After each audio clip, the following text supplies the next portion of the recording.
So in going through all the comments in the different areas where you guys have told me what kind of archetypes you want me to talk about, one of them kept coming up over and over again. And it was one that was honestly a little confusing and a little concerning for me because I wasn't really sure how to talk about it, but I did want to try and tackle it. And that archetype is the leader archetype, the one who guides the party, the one who makes the decisions, the one who gets the party where they need to go. And I really did find this one difficult, and there's a lot of different reasons for that, but the main one is, in a lot of parties, the leader equals the face, but that's not always true. And so I tried to figure out how to differentiate those, and I think I figured it out. So let's talk about that.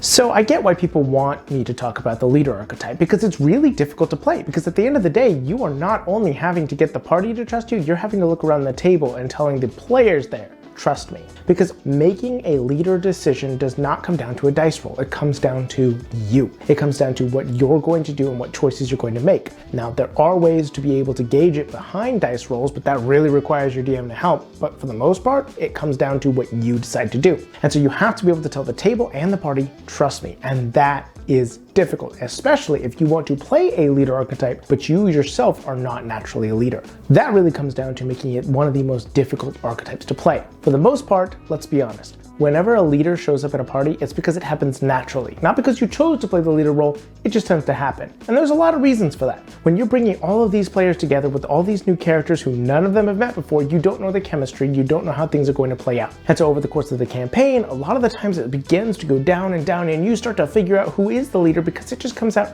naturally. The chemistry is there. The players trust this certain character. The dice rolls keep confirming that this character is capable. And so they end up being the leader. It doesn't necessarily usually happen intentionally, but that doesn't mean it always has to be that way. So that can play a large portion into what makes it so difficult to play the leader archetype. But then there's the other problem, the face of the party. See, a lot of the times when you look at most parties and most tables, they tend to fill into different roles. And that just happens kind of naturally. And one of those characters is usually the face. The face usually has a few different things that differentiate them. One, they're high charisma. They're usually a character class that needs charisma. Warlock, sorcerer, paladin. They can be a very good face, and it's necessary because you usually have to make charisma rolls when talking to NPCs. You've been here before. Yeah, a few times. What's your name? Dan. Anyone ever offered you a test drive? No. Nobody ever said hello. People judge. I wish it weren't so, but people judge. You can wear whatever you want if you drive a Gallardo. Yeah? That's not why you drive one. You drive one because this car is a transcendent experience. Hello, Dan. I'm Nick Holden. Ready for a test drive? Yeah. I'll get the keys. If I walk into a negotiation and I have to be able to get my party the best price possible for transportation across the sea, what am I going to do? Well, I'm going to persuade them to be able to help me out. Or if we get into a tough situation and I have to be able to convince them that my party had nothing to do with this, even though that's definitely not true, I will roll deception. See, most of the charisma things are attached to the face, and so when you are the leader stepping forward, usually the face is what's presented, but the face is not necessarily the total leader of the party. The leader is the person who makes the decisions ultimately for the whole party. Where will we go next? What is it we're going to do? What are we going to do when we're in a tight situation and somebody must take action? And that really is the important difference between those two roles. A face will step forward in a conversation and they will be able to reduce the situation into something manageable for the party. The leader will step forward when things have gotten out of control and make a decision to keep the party moving forward. See, if things are going well in a negotiation, the face will be able to take care of it. And oftentimes a leader archetype will be able to look at the face and say, go talk to them.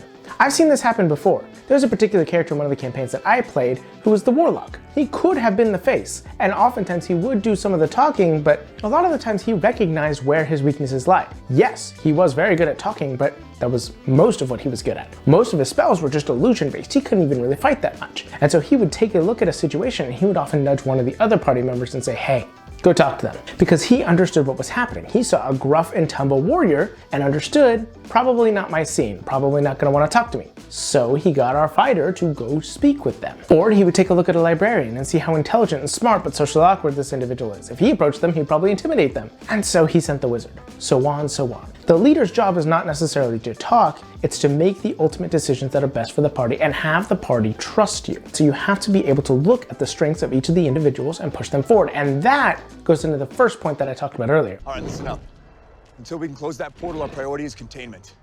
Barton, I want you on that roof, eyes on everything, call out patterns and strays. Stark, you got the perimeter. Anything gets more than 3 blocks out, you turn it back or you turn it to ash. Thor, you gotta try and bottleneck that portal. Slow him down. You got the lightning. Light the bastards up. You and me, we stay here on the ground. We keep the fighting here. And Hulk. Smash.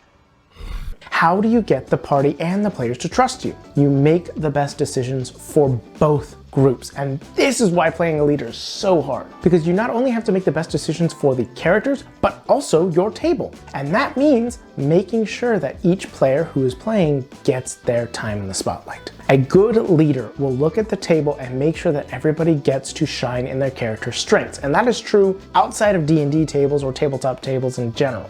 What a good leader will do is he will take advantage of everybody's strengths and know where to put them in what situations and know where their limits lie. If you have somebody at your table who has a very high charisma in real life, but not necessarily in the game, maybe playing a really dumb barbarian, you might send the barbarian into a situation where the barbarian is not the one most suited for it. But the player will make the situation fun. It will bring out an amusing, entertaining situation where everybody at the table will laugh.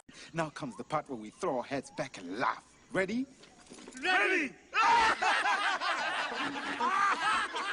Vice versa, if this is a situation that is serious in the game, you'll probably send in your bard to be able to take care of the negotiations. And if things go wrong, the bard makes a wrong decision, you will step forward and let everybody know when it's time to fight. Now, this doesn't mean you're the only person to ever make decisions. A lot of the times you have to trust everybody else to make their own decisions. But when things get down to the wire and a decision must be made and nobody else can, you should. And that's what defines the leader in a party. And then it comes down to when in combat, a lot of the times you may want to make some of the shots, give the calls. When you do this, the important thing to do is just make sure that you don't give specifics. Don't tell people and micromanage them what they need to do. Don't say, Bard, cast Fireball here. Well, we're playing D&D so we can make decisions, so we can have fun in a war game. Don't tell them what it is they're going to do. What you can tell them is, we need to take this group of enemies out. Can you help? Give them a task, but let them decide how to do it, because you are not them. You don't have their character sheet. They do. But as a leader, you just simply direct them where they might need to go and trust them to make the right decisions. And if you can do all of that, you should be able to play an amazing leader at your table. So go out into the world, make it your own, you beautiful bastards. Don't forget to have a great day, and never forget